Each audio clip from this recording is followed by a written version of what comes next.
अस्सलाम वालेकुम। उम्मीद है आप लोग खैरियत से होंगे। आज बात करेंगे एक आयरन सप्लीमेंट की। इसका नाम है एलिज़ो।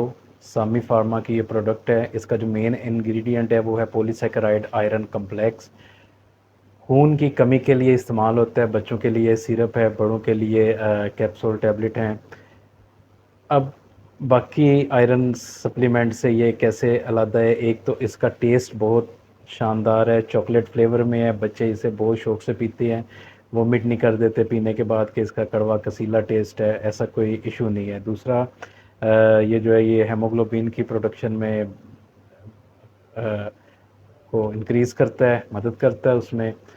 और खून की जो कमी है, जो एनीमिया है, उसको ख़त्म करता है। अभी इसका जो एडमिनिस्ट्रेशन है कि इसको आपने यूज़ कैसे करना है, तो सबसे पहले आपने एक बात याद रखनी है कि आयरन सिरप जितने भी हैं वो सबसे ज़्यादा असर करते हैं हाली मैदे।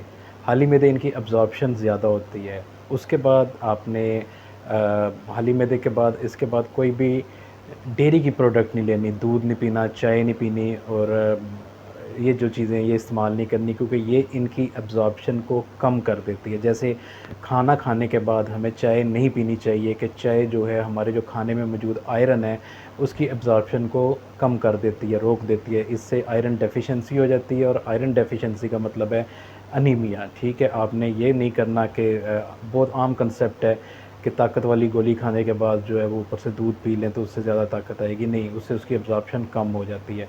उसके बाद ये गोली खाने के बाद आपने या सिरप पीने के बाद कोशिश करनी है कि आप सीधे ना लेटें, क्योंकि इससे एसिड रिफ्लक्स हो सकता है, ये वापस आ सकता है और इसकी अब्ज़ॉर्प्शन कम हो सकती है। आपने कुछ देर, आधा घंटा या 20-30 मिनट जो है वो सीधा बैठना है इसको इस्तेमाल करने के बाद।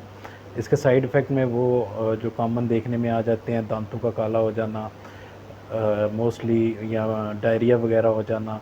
तो ये चीज़ें वक्ती होती हैं, टाइम के साथ जो है ये रिकवर हो जाती हैं। बाकी दुआओं में याद रखिएगा। अल्लाह हाफ़िज़।